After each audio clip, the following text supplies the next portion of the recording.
घरी लागणार नाही आता स्मार्ट मीटर। मागील काही दिवसांपासून विजेच्या स्मार्ट मीटराविरोधात सुरू असलेल्या जन आक्रोशाची दखल राज्य सरकारने घेतली आहे।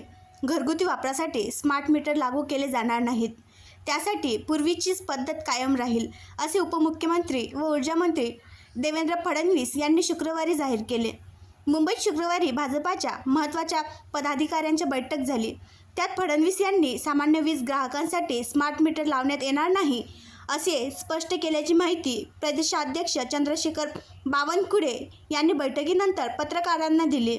त्यामुळे आता घरगुती आणि लहान व्यावसायिकांसाठी स्मार्ट मीटर न लावता ते केवळ औद्योगिक आणि मोठ्या वीज ग्राहकांसाठी ते लावले जातील, असे स्पष्ट झाले आहे।